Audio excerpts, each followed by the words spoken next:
Good morning. This is Susan, your leader for Coaching Business Mastery Facebook group, and I'm excited to be with you this morning talking about setting fees and also how not to leave money on the table. So, any questions, just start typing them in and I will answer them for you. But I'm going to just do like a little bit of a presentation so we can get the topic going. So let's say that you want to start some kind of group or just an individual coaching program, and you know in your heart, you know what, I've studied all this stuff about coaching. I've had clients before that have paid me really high fees. So I'm going to just go out of the gate for individual coaching and I'm going to charge 12 payments of $997. And you put out an offer and maybe you get a couple of people on the phone and then you've got no takers and then you feel horrible, right? It's really stressful when you have it in your mind, this is what I want to get. This is my offer. The person says they have so many objections. They don't want to do it. They have to ask their husband or their wife. They have to go check their finances. They have to buy a new car this week. They already have 3 coaching programs and they don't want yours. So one of the things that I've learned over the years of coaching, which is almost 15 now, is to work with people. Is it more important for you to get your fee, or is it more important to you start to fill up your practice and have some cash flow coming in, even if it may not be exactly what you're asking? So one of my strategies is to say, okay, so, here's my offer. You can work with me for, let's just hypothetically say, $997 times 12 or a full pay of $10,000. And they're like, oh my gosh, like that is just not in my budget. I can't do it. And I'll say, well, tell me more. And I'll just get quiet and I'll listen and I'll see what they start to say. And let's say they said, well, I'm overextended on my credit cards, or my husband and I have this rule that if we spend money, we always ask each other, or whatever it is that they say. And I continue to get curious about that and say, well, can you tell me a little bit more about that? And if this program that I just described to you was completely free, would you want it? And you're like, of course I want it. You just demonstrated all this value about what you might be able to help me with in my business. And then of course I'm like, well, okay, well then we already agree that you want what I have. So I really want you to have it. You really want to have it. So what's a number that would work for you? And then usually they'll say, well, I know you're worth it. And I'm like, yeah, I know. But what's a number that would be worth it to you, and you would feel really good about it, and you could still be able to do it? And then maybe they'll say something like, well, I could do it for $500 a month, or 10 payments or 12 payments of $500 if it's that type of program. And then I would say to them, well, that's great. And you didn't insult me, and I totally get where you're coming from. But I can't really go that low, but would you be willing to meet me in the middle? So I would be able to do, let's say $700. Is that something that you can do? And they might be like, oh gosh, and then we just keep going back and forth and we find that number. The number should be a little bit of a stretch for the person so that they feel like they're in. If you sign someone up and the payment plan is so low, or the payments are so low, they might stop coming to your appointments because they're not valuing it. If there's some skin in the game and there's some money that feels like a stretch for them, then they're going to show up having done the actions that they said they would do when you were coaching with them. So that's one area. The other is, when you're starting a new program, you want to fill it. That is, for me, like that's always the outcome. It's like, how many people, if it's group, for instance, how many people can I get into the program?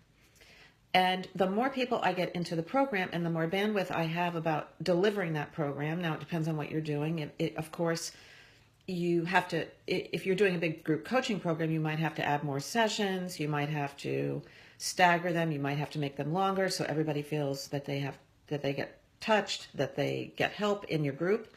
So always being aware of that. But the goal is always to fill. So when I first launched one of my programs in January, I did that kind of early bird friend pass kind of thing, buy one, get one, or split it with a friend, that type of thing. So I could double and triple my joins. And later you might do specials, or you might have certain groups that you're in and you might say, this is a special pass just for this group. Makes people feel appreciated. It makes them feel special. It also allows you to pick people that you really think would be a fit for your group. And I'm all about that. I don't usually give people a link to sign up for a group coaching program that I'm leading. I like to know them personally. I like to have met them or been on the phone with them or talked with them about what their goals are, because I want it to be a good experience for them. And I also want it to be a good experience for me too.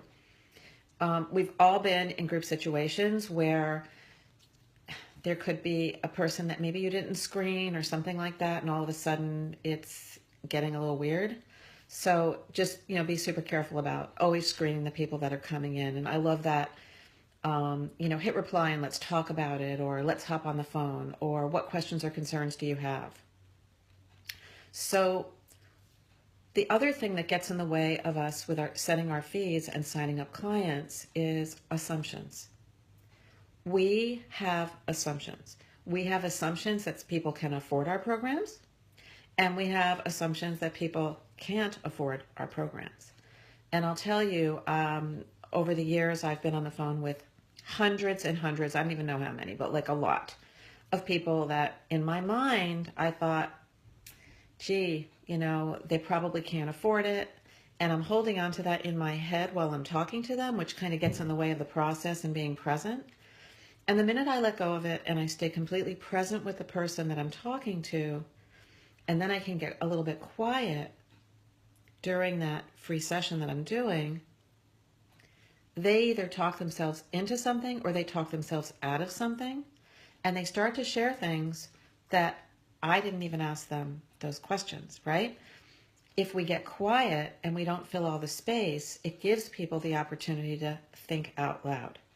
So recently I was on a call and I made a presentation for individual coaching package, and the woman was like, well, I don't know, like I've got these health problems and this is going on with me and I don't know if I can do it, and I've got, all these other obligations, and I'm just not seeing how I could do it. And I said, okay, tell me more. And she's like, well, I owe this money and I owe that money. And at the end of the conversation, she shared with me that she had this business line of credit that she had never tapped into.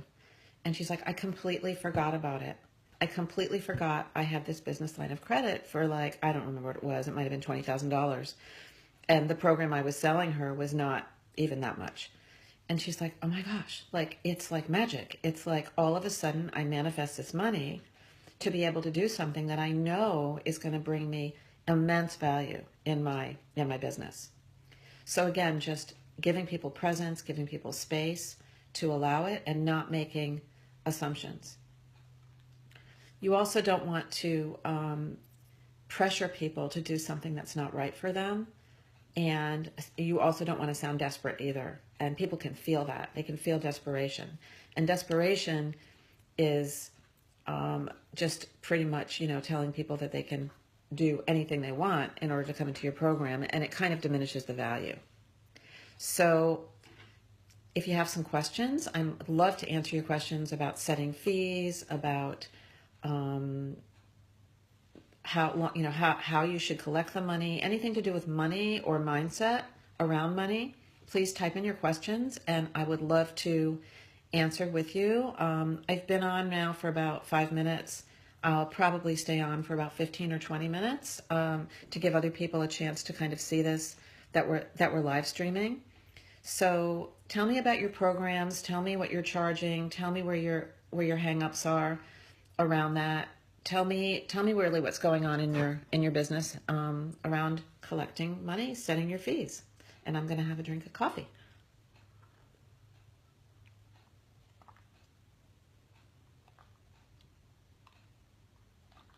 And the way to do it is to just type into the chat and share with me anything that you would like to know. What's really important too is to be really clear before you get on the phone with your free session about your prices. So what I usually do is I have a little notebook next to me when I'm talking, and I'll say, okay, to work with me is this, to work with one of the coaches on my team is this, my group coaching program is this, this is the payment plan for that, this is the payment plan for that, etc., and this is the full pay options.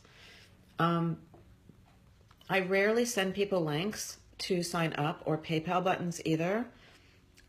Sometimes for like a lower level program I might, but it's one more step that someone has to take. So signing them up right on the telephone is the best way to do it. And that way also you can just open your own browser, open your own link, and type in the information, and then you're protecting their personal information as well by not writing it down on a piece of paper. So that's kind of a good thing to do as well, so that you're not holding onto people's credit cards outside of your cart.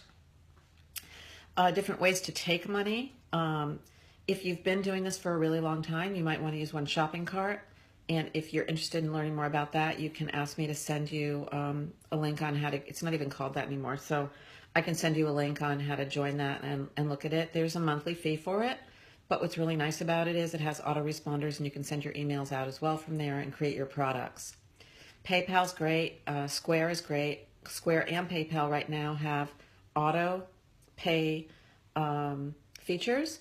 The great thing about coaching is that we collect money at the beginning of the month or in full, kind of like signing your kid up for dance or karate. That's how you pay for it, and that's how we do coaching. Very different than therapy, if there's any therapists here, where it's a fee for service. This is not a fee for service. This is a fee for your program, which is very different.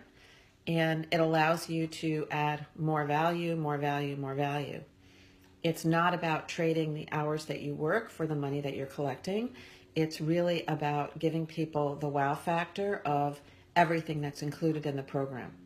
So again, be really clear about where you stand. And if you are new, don't have impossibly high prices just because you think you should and because some other coach told you to. Do something that's an easy conversion so that you can have that success factor to feel really, really good that people have joined your program. Another little trick is, people say, well, what if I don't have my program yet? Like if I'm doing group? Well, the best way to do that is to take people on and say, I'm not sure when I'm starting, but until we get the group going, I'd love to have you have a couple of sessions with me, and I'll just work with you individually at the group price until we kick it off. And if you're really diligent, you can definitely get a group going in under 2 weeks. There's no reason why you can't, if you're using special pricing, if you're using guest passes and so forth and so on. And then you can continue to have open enrollment. Then you can raise the prices. Example of this is I started my group coaching program in January. I had a couple of different price points. I had a share pass where people could share it. And then I have had, then I stopped doing the share pass, and I just saved those special passes for people that were in my community and different communities that I'm in.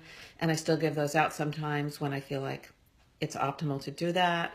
And then what I am doing in 2 weeks is taking my mastermind, which is priced right now at 12 payments of $199 or a full pay of $19.97, and raising the mastermind fee up to $499 times 12, or a full pay of almost $5,000. And I waited from January until July to do that because right now I have 22 people who have signed into my mastermind. I'm really confident that I can sell that.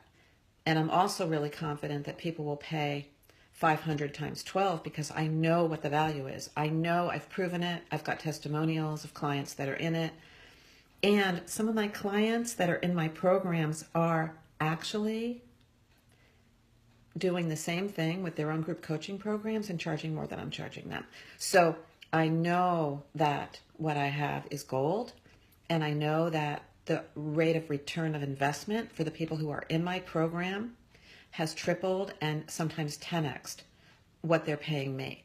So I'm very confident that I can get the high price going in a couple of weeks. And how I'm going to roll that out is send a series of emails to my list, letting them know that they have a chance to still get in at the lower rate and save over $3,000 for the year to be in this amazing group.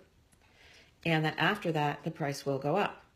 And I am confident that, again, I feel like I've tested it and I've rolled it out in a way that it's the right time to raise the price.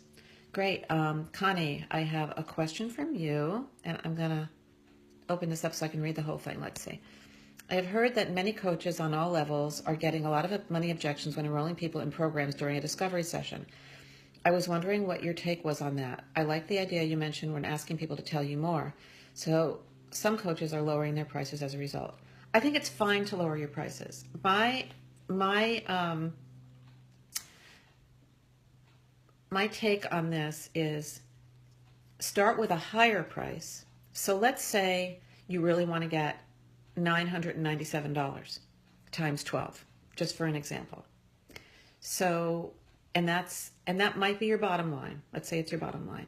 So when you go into the discovery session, strategy session, whatever you want to call it, free session, intro session, you ask for, my regular rate is $2,000 times 12. If that's the coaching that you're doing. A lot of business coaching, you can really charge that kind of money. So $2,000 times 12. And then they're like scratching their head and they're like, I can't do it. And then you can start the negotiation and still get your bottom line, which might be $1,000. Or if you're a brand new coach and you'd be happy to get $500 for 3 30-minute sessions for the month, you can start at $997, knowing in your head that your real goal is to get 500, but you might actually get the 1,000. A person might find enough value, and remember, we can't make assumptions about how much money people have in the bank, what value they're putting on it, and so forth and so on. So it's kind of that strategy. You really, really want to make sure that you're really clear about your bottom line, because if you're clear about your bottom line, you won't sound desperate. You'll know. And once you have your bottom line, you might actually have something else to offer them. So I have my top level VIP, I have work with my coach, and I have my mastermind. So when I'm doing a discovery session, strategy session, intro session, I start with the VIP offering. That's too much money for them? Oh, well, I have another program if you'd like to. I won't be able to work with me, but you can work with one of my coaches, and it's about half. Oh my gosh, I couldn't do that either? Great. I have a group coaching program, and it's probably 1/5 or 1/6 of the amount that it was to work with me. They still have access to me. They get to have access to other people, right? So when I say don't leave money on the table, I mean don't leave money on the table. So if you had created value, if you created a gap between the vision of what they want for themselves and the pain points of them not being able to get it without support, there's a program for everyone if you have rapport. Now, you could get to the end of the session and you could say, I don't really want to work with them. They're not feeling it with you. It happens. I don't know anybody that converts 100%. If you're converting at 30%, so you sign 3 people up out of every 10 sessions, you're doing great. After you've done hundreds of sessions, you'll probably get up to 50, maybe even 75 or 80% if you have the right product, the right price point. My mastermind, which when I started it was $199 times 12 payments with some shares and all of that was, I would say for me, for the people that I spoke with, was a 90% conversion rate. I'm not kidding. I mean, the price was low enough. It was a stretch enough for some people. It was a brand new group. So I had very few no's. I did have some no's. I had people that say, I'm work, I can't come to the calls. It wasn't necessarily a money objection. I had people say, I'm already in a group coaching program. I feel like it would just be too much and your ideas are different than what I'm working on. I had a couple of other people just say, I'm not feeling it. And that's great. But I will tell you that 85%, 90%, very, very high conversion rate because it was the right time of year. January is an awesome year to start that kind of thing. The right price point, the rapport. These were people that were, if you use the word, say, low-hanging fruit, people that I knew personally, that I knew were struggling in their businesses or had some other types of coaching programs that weren't meeting that specific need that I was able to meet. One of the things that if you know what that thing is for yourself, it's also easy to sell too. It's because if you can fill the problem or get the result, people will pay you. People starting, coaching, for me, people starting a coaching business is a niche. People starting a coaching business and wanting to get the coaching business off the ground really fast, I can do that. I can do that in one day. I can do that by holding your hand over 6 months. I can do it in a 3-day mastermind. I can do it in group. I have a system that gets you online very, very quickly. So there's things that I know how to do that some programs will stretch out for months and months and months and months. And people just want to get going. They're like, oh my gosh, Susan has a program that I really want. The price seems really reasonable. I'm going to have a business. I'm going to get online. So again, right program, right time, right price, right rapport, levels of price points that meet different needs, and the willing to negotiate and standing confident that you have that I won't take any less for my coaching than this particular amount. And it's okay to lower your prices, Connie. It's fine. Just if that bugs you a little bit, then just set your fee higher and lower it to the place where it feels right if you want to work with that client. So any other questions? Keep them coming.